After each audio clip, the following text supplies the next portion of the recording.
Ketika Raja Harimau baru saja stabil, Chen Nan sekali lagi meninju kepalanya, dan Raja Harimau meraung dan mengguncang langit, tiba-tiba menjadi gila, dan jatuh, menggelengkan kepalanya di udara, jatuh dengan liar, dia mencoba melempar Chen Nan dari tubuhnya. Para pedagang di kejauhan menyaksikan pertempuran sengit di udara, mereka menggigil dan ketakutan. Tentara bayaran di tanah juga ketakutan, dan semua orang menahan napas, menatap gugup ke udara, dan diam-diam mengusap keringat dinginnya. Pada saat ini, hanya putri kecil yang masih berani menyuarakan sebuah pikiran.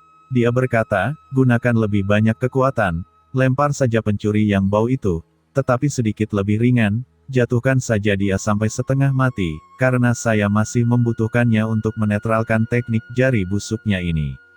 Beberapa tentara bayaran yang tidak jauh darinya memandangnya dengan aneh, dan putri kecil menarik pandangan yang sangat angkuh dan dengungan dingin. Pada saat yang sama, Chen Nan duduk di atas leher Raja Harimau, kedua kakinya dengan kuat menjepit lehernya, sementara kedua tangannya dengan erat mencengkeram bulunya. Mendengarkan angin berbisik di telinganya, dan dia memperhatikan tanah menjadi semakin dekat. Dia merasa gugup untuk sementara waktu, menyalahkan dirinya sendiri karena terlalu terburu-buru, dan itu membuat Raja Harimau marah. Namun, tepat ketika 6 atau 7 kaki dari tanah, Raja Harimau tiba-tiba berhenti berputar, melebarkan sayapnya untuk menghentikan kejatuhannya. Chen Nan menarik napas panjang, dan kemudian dia berkeringat dingin. Raja Harimau awalnya terluka parah. Setelah beberapa gerakan kekerasan, dia kelelahan dan bergoyang saat turun ke tanah. Pertarungan antara Chen Nan dan Tiger King sangat mendebarkan. Dia mungkin bisa jatuh dari langit kapan saja, menabrak tanah dan tubuhnya mungkin akan hancur. Melihat adegan ini, orang-orang di tanah menjadi kedinginan. Ketika Raja Harimau menggantung ke tanah kurang dari 3 kaki jauhnya, Chen Nan akhirnya meninju kepala Raja Harimau dengan keras, dia menginjak punggung harimau, kemudian dia melompat turun dari atas. Raja Harimau membuat raungan, jatuh langsung dari udara, menghantam tanah dengan keras, dan membanjiri semak besar. Tentara bayaran di tanah berteriak serempak, masing-masing menyerang Raja Harimau dengan panik. Para pedagang di kejauhan melihat Chen Nan mengalahkan binatang ajaib yang kuat, dan mereka semua menarik napas. Setelah ketegangan, semua orang dengan lelah duduk di tanah. Beberapa saat yang lalu, Raja Harimau itu ganas di udara. Setelah kilatan petir dan apinya itu, kelompok tentara bayaran menderita kerugian besar, beberapa orang tewas dan sebagian lain terluka. Pada saat ini, mereka yang selamat menyerangnya dengan kegilaan untuk membalas dendam, dan sejumlah senjata menembus ke tubuhnya di berbagai tempat.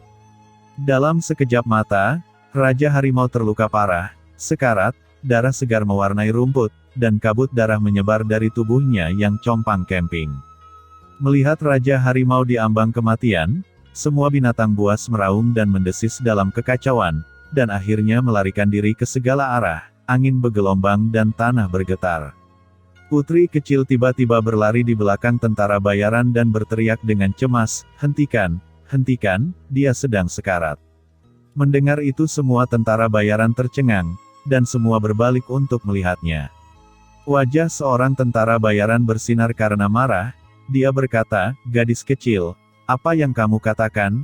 Kamu benar-benar meminta kami untuk berhenti. Binatang buas ini telah membunuh lebih dari 20 jiwa, itu semua adalah saudara kami bergaul satu sama lain." Chen Nan dengan cepat berjalan ke arah mereka dan berkata, "Otak gadis ini agak kacau, jadi dia biasanya sedikit bingung. Jangan khawatir tentang dia. Kalian bisa melanjutkan," ucap Chen Nan, kemudian dia menarik putri kecil dan bergegas pergi. Namun, putri kecil berusaha melepaskan diri dari genggamannya dan berteriak, "Kamu bajingan, kamulah yang kacau. Lepaskan aku, jangan bunuh Raja Harimau itu. Saya bisa mengganti kerugianmu." Seorang tentara bayaran berkata dengan marah, "Bagaimana kamu membayarnya? Apa yang akan kamu gunakan untuk membayar nyawa saudara-saudara kami?" "Itu benar, tidak ada yang bisa kembali dari kematian, tapi saya bisa memberikan kompensasi kepada keluarga korban," jawab putri kecil. Para tentara bayaran menyerang Raja Harimau dengan gila-gilaan. Tidak peduli seberapa banyak putri kecil berteriak pada mereka untuk berhenti, mereka terus memukulinya. Hanya ketika Raja Harimau dinyatakan tidak bergerak sama sekali, akhirnya semua orang tenang. Ada gumpalan daging dan darah di seluruh tubuh Raja Harimau, darah melonjak dari luka yang mengejutkan itu, dan beberapa tempat bahkan memperlihatkan tulang. Putri kecil marah dan khawatir, tetapi dia tidak bisa berbuat apa-apa. Chenan berkata, pada awalnya, Anda, penyihir kecil yang jahat, menyiksa saya dalam segala hal, tetapi sekarang Anda bersimpati pada binatang buas. Anda adalah iblis kecil yang tidak masuk akal. Ucap Chenan dengan mengejek. Siapa yang peduli denganmu? Raja Harimau jauh lebih baik darimu. Kamu adalah dewa paling tak tahu malu dan tercela di dunia. Suatu hari aku akan menebasmu. Jawab putri kecil berseru dengan marah. Pada saat yang sama, ketika seseorang mengangkat pisau mereka untuk memotong dada dan perut Raja Harimau untuk mengambil inti kristal ajaib. Putri kecil yang memperhatikan hal ini, dia dengan khawatir berteriak, kalian tidak bisa melakukan itu. Raja Harimau tidak dikalahkan olehmu, jadi mengapa kalian mengambil inti sihirnya? Kepala resimen menghampiri Chenan dan bertanya, bagaimana saya harus memanggil saudara ini? Namaku Chenan, saya bermarga Chen. Jawab Chenan. Tanpa diduga, keterampilan Brother Chen begitu luar biasa sehingga Anda dapat mengatasi Raja Harimau yang ganas, dan menyelamatkan banyak saudara saya dari tangannya yang beracun. Inti kristal ajaib di tubuhnya seharusnya menjadi milik Anda. Ucap kepala resimen dengan sedikit terkejut pada kekuatan yang dimiliki Chenan. Inti kristal ajaib ini memang seharusnya menjadi milik Brother Chen. Mari kita istirahat dan mengubur tubuh saudara kita yang gugur dalam pertempuran. Ucap wakil kepala resimen juga berkata dan menghela napas. Kali ini, resimen tentara bayaran menderita kerugian besar, 12 orang terluka parah, dan 23 orang meninggal dalam kemalangan.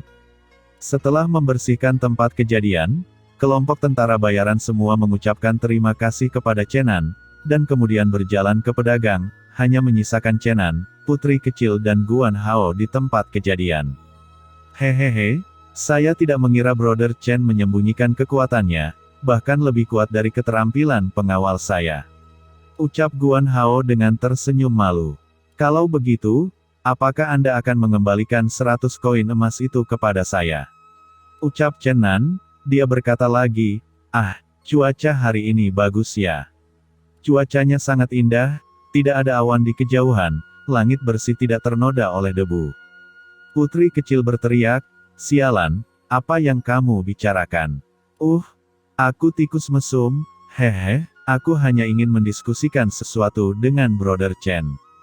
Bisakah Brother Chen memberi saya beberapa bagian harimau itu, seperti bulunya, kulitnya atau cambuknya? Jawab Guan Hao menoleh kepada putri kecil. Kemudian putri kecil yang tidak jauh darinya bergegas, dia menendang dan menggaruknya. Kamu penggemar kekayaan, tikus mesum sialan. Kamu tidak akan mendapatkan apa-apa. Ucap putri kecil sangat marah.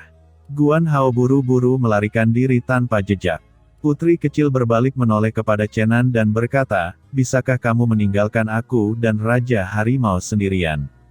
Chenan pergi, sambil berjalan berkata dalam hatinya, benar saja, dia benar-benar kerabat iblis, dan sebenarnya dia memiliki perasaan untuk binatang buas yang begitu ganas itu.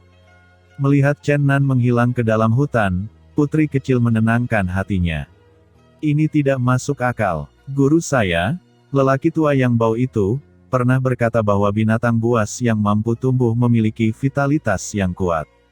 Mereka tidak akan mudah mati, tetapi mengapa binatang ini begitu mudah dihabisi? Gumam putri kecil, dia mengitari Raja Harimau dan dengan lembut menghela nafas seraya berkata, sepertinya sudah benar-benar mati.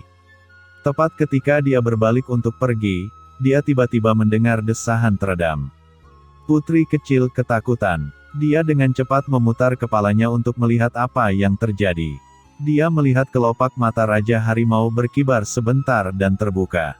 Segera setelah itu, tubuh harimau mulai bergetar. Masih hidup. Itu tidak benar-benar mati. Ucap putri kecil, tetapi pada saat yang sama, dia agak ketakutan. Dia baru saja secara pribadi menyaksikan kekuatan yang menakutkan dari Raja Harimau. Saat ini, hatinya gelisah dan berkata, "Harimau kecil, kamu tidak perlu takut. Aku tidak akan melukaimu." "Hahaha, apakah kamu sedang menghibur diri sendiri untuk tidak takut?" ucap Chen Nan yang awalnya pergi, tetapi dia berpikir bahwa binatang buas di pegunungan datang dan pergi tanpa diduga. Akhirnya dia kembali, tepat ketika Chen Nan datang, dia mendengar kata-kata itu keluar dari mulut putri kecil, dia tidak bisa menahan tawanya. Bagaimana mungkin putri ini takut pada harimau kecil? "Mengapa kamu tiba-tiba kembali?" jawab putri kecil ketika melihat kemunculan Chen Nan yang tiba-tiba, dia tidak lagi merasa takut. "Kamu bisa saja. Ini adalah makhluk super raksasa, jadi, tolong kamu tidak perlu menyebutnya harimau kecil. Kurasa gigimu tidak cukup untuk menjahitnya," ucap Chen Nan mencibir. "Huff, bisakah kamu pergi?" jawab putri kecil. Kemudian Chen Nan mengelilingi Raja Harimau dan berkata, "Aku benar-benar tidak menyangka binatang ini begitu keras kepala. Dia sudah terluka parah, namun masih menolak untuk meninggalkan dunia." Putri kecil sedikit gugup. Dia dengan gelisah berkata, "Sampah merosot, apakah kamu ingin mengambil tindakan melawannya lagi?" "Ya, jika binatang buas ini dibiarkan hidup-hidup untuk berkeliaran di dunia, saya tidak tahu berapa banyak orang yang akan terbunuh," jawab Chen Nan. Putri kecil berdiri di depannya dan berkata, "Tidak, saya tidak akan membiarkanmu menyentuhnya." Tiba-tiba Raja Harimau berdiri, dan pada saat ini darahnya setinggi setengah kaki di tempat dia berbaring. Ketika dia melihat Chen Nan, matanya berkilat tajam, tetapi dia sedikit takut, kemudian menatap putri kecil dengan lembut. "Hei, itu tidak memusuhi saya. Harimau kecil, kamu tidak akan menggigitku kan?" ucap putri kecil. Setelah mendengar kata-kata putri kecil, Raja Harimau menggelengkan kepalanya seperti manusia. Putri kecil segera bersorak dan berkata, "Ya Tuhan, dia bisa mengerti apa yang saya katakan, ini sangat luar biasa." Melihat Raja Harimau berdiri, Chen Nan mengeluarkan pisau panjangnya, dan bilahnya berkilau dengan niat yang dingin dan mematikan. Ketika melihat gerakan Chen Nan, putri kecil berkata dengan cemas, "Tolong, jangan lakukan itu. Bagaimana jika itu menyakiti orang lagi?" ucap Chen Nan. "Tidak akan. Dia pasti tidak akan menyakiti siapapun lagi," jawab putri kecil. Dia kemudian menoleh ke Raja Harimau dan berkata, "Dengarkan kata-kataku, jangan menyakiti siapapun lagi, jika tidak, orang yang bau ini pasti akan membunuhmu."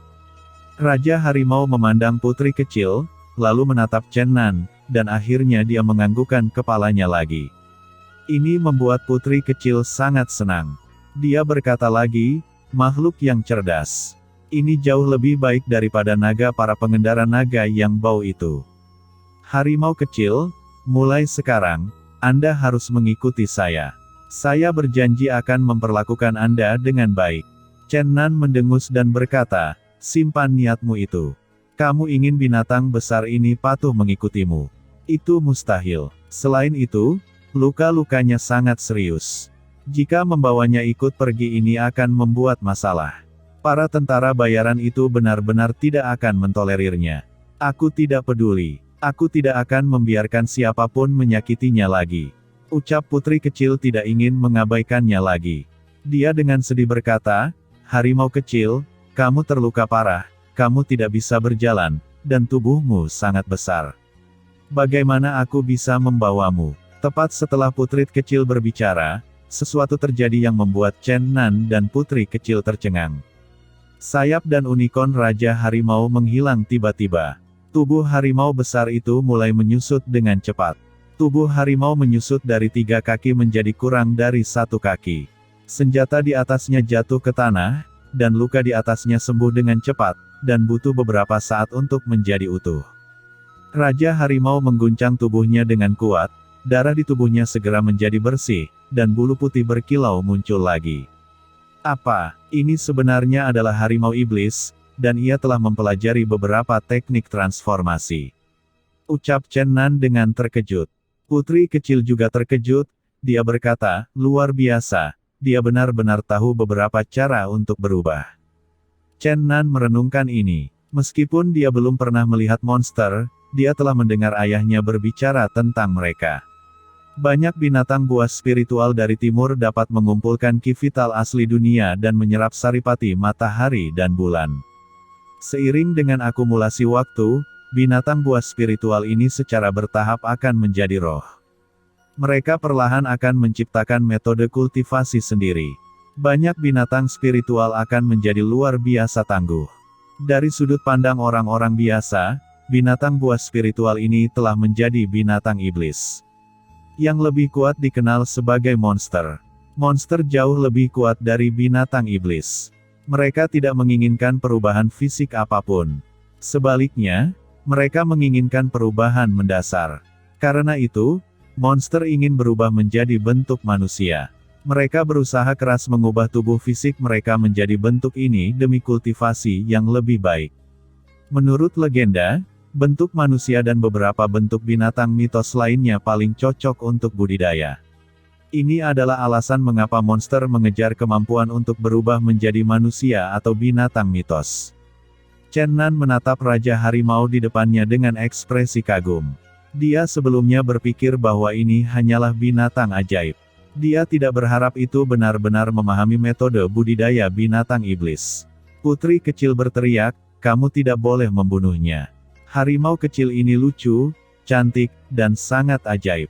Aku harus menyimpannya di sisiku, tetapi jika itu bisa menjadi lebih kecil, itu akan sangat bagus." Setelah mendengar ucapan putri kecil, Raja Harimau mengayunkan tubuhnya, dan tubuhnya benar-benar mulai secara bertahap menjadi lebih kecil. "Ini bagus," ucap putri kecil sangat senang. Raja Harimau telah berubah, terlihat seperti kucing porselen kecil yang lucu. "Oh, itu benar-benar berubah menjadi harimau kecil yang sesungguhnya. Ayo kemarilah," ucap putri kecil berteriak, dia melambaikan tangannya ke Raja Harimau.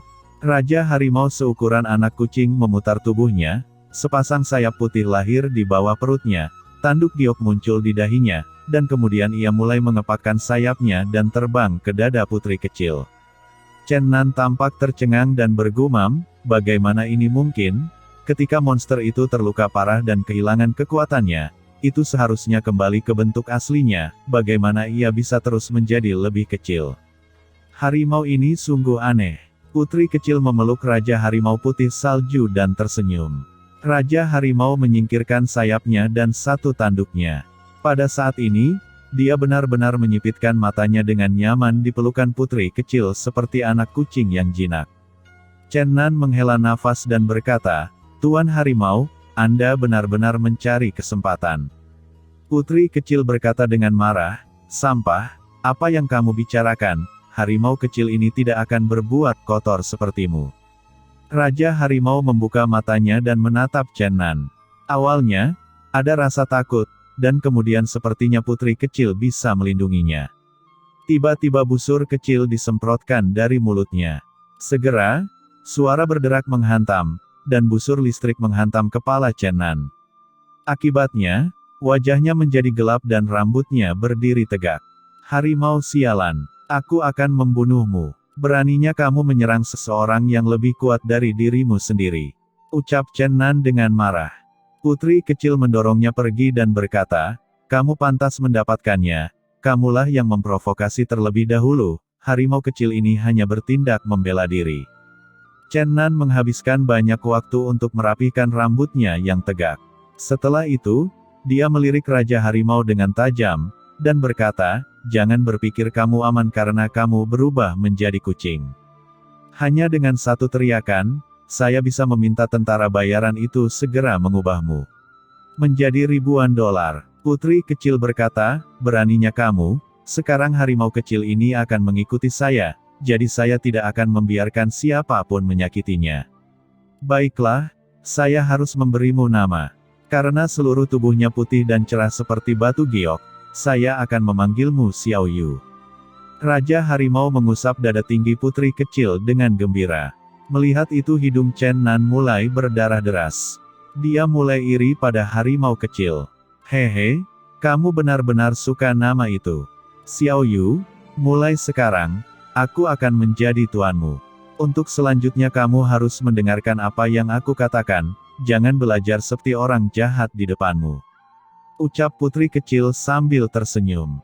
Selanjutnya, putri kecil mulai menatap Chen Nan dengan lembut, dan memintanya untuk bekerja sama menyelamatkan Raja Harimau Xiaoyu. Chen Nan akhirnya mengangguk setuju. Sepanjang perjalanan, bisa dikatakan bahwa putri kecil itu sangat nakal. Sepertinya dia tidak sadar kalau dia adalah tawanan. Dia sering melakukan atau mengatakan sesuatu yang menjengkelkan. Namun, meskipun putri kecil membuat Chen Nan merasa kesal, ketika dia melihat ke belakang dengan hati-hati, dia menyadari bahwa segala sesuatu tampaknya diperhitungkan oleh gadis kecil itu. Dia merasakan bahwa pemikiran gadis kecil ini benar-benar tidak dangkal. Penampilan sembrono dan keras kepala ini menyebabkan orang lain melonggarkan pengawalan mereka terhadapnya. Saat ini, sang putri sedang membisikkan sesuatu kepada Raja Harimau Xiaoyu. Dia dengan hati-hati memberinya instruksi. Xiaoyu, jalanlah di depan kita. Untuk saat ini, jangan biarkan tentara bayaran itu menemukanmu. Mengerti? Ucap putri kecil memberi perintah, dia langsung melepaskan Xiaoyu ke tanah.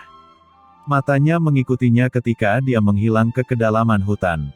Setelah itu, putri kecil membuat ekspresi cemas dan berteriak, "Tidak bagus." Raja Harimau telah bangkit dan melarikan diri. Anggota resimen tentara bayaran ketakutan. Pemimpin bergegas ke naga tanah yang terluka.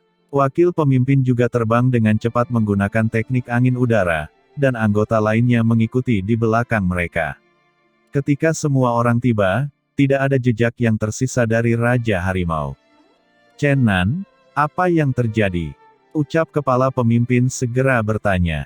"Tepat sebelum saya memotong perutnya, Raja Harimau melompat. Itu membuka sayapnya dan terbang jauh ke pegunungan itu." Jawab Chen Nan, dia mengarahkan jarinya ke beberapa gunung yang tidak terlalu jauh dari lembah tempat mereka berada. Ketika semua orang mendengar ini, mereka menundukkan kepala dan kecewa. Tidak ada yang menduga Raja Harimau akan lolos dari kematian. Hanya putri kecil yang diam-diam bahagia. Krisis yang melibatkan Raja Harimau berlalu seperti ini. Setelah kuda-kuda itu terbangun kembali dan mendapatkan kembali posisi mereka, semua orang melanjutkan perjalanan. Ketika mereka melakukan perjalanan, semua orang diam dan jarang berbicara. Wajah setiap anggota tentara bayaran tampak sedih, dan suasananya sedikit membosankan. Setelah menempuh lebih dari 10 mil, putri kecil diam-diam bergumam, "Kuharap Xiaoyu tidak tersesat." Chen Nan mencibir dan berkata, "Setan kecil, kamu biasanya licik seperti rubah. Hari ini, kamu sebenarnya ditipu oleh harimau yang membuatmu kebingungan." Ini benar-benar lucu. Tepat ketika dia selesai mengatakan itu, Raja Harimau Xiaoyu keluar dari hutan dengan rengekan. "Anak kucing yang lucu," ucap putri kecil terkejut, dia berlari mendekat dan memeluk Xiaoyu ke dadanya. Semua orang tercengang. Bukan hanya karena sang putri telah memeluk kucing gunung di dadanya, tetapi juga karena kucing gunung ini terlihat sangat mirip dengan Raja Harimau sebelumnya. Jika tidak ada perbedaan besar dalam ukuran antara keduanya, semua orang akan segera mengeluarkan senjata mereka dan bergegas maju untuk membantainya. Chen Nan menghela nafas dan berkata, "Harimau ini benar-benar bejat. Dia sangat enggan berpisah denganmu. Sungguh tidak tahu malu." Putri kecil dengan tenang mengutuk, "Kamu yang paling tak tahu malu di dunia ini." Xiaoyu mengangguk lagi dan lagi di pelukannya. Ketika Chen Nan melihat ini, amarahnya berkobar. Dia berkata, "Harimau brengsek. Kamu benar-benar dapat mengerti apa yang kita katakan. Kamu penjilat. Suatu hari, saya akan merobek bulumu untuk dijadikan sepatuku." Raja Harimau Xiaoyu sering pergi keluar pada malam hari untuk mencari makan. Pada awalnya, putri kecil menjadi cemas ketika dia menyadari bahwa itu menghilang, tetapi dia secara bertahap mengetahui kebiasaannya dan tidak memperdulikannya. Tidak ada hal lain yang tak terduga terjadi selama sisa perjalanan, dan kelompok itu akan mencapai kota kejahatan.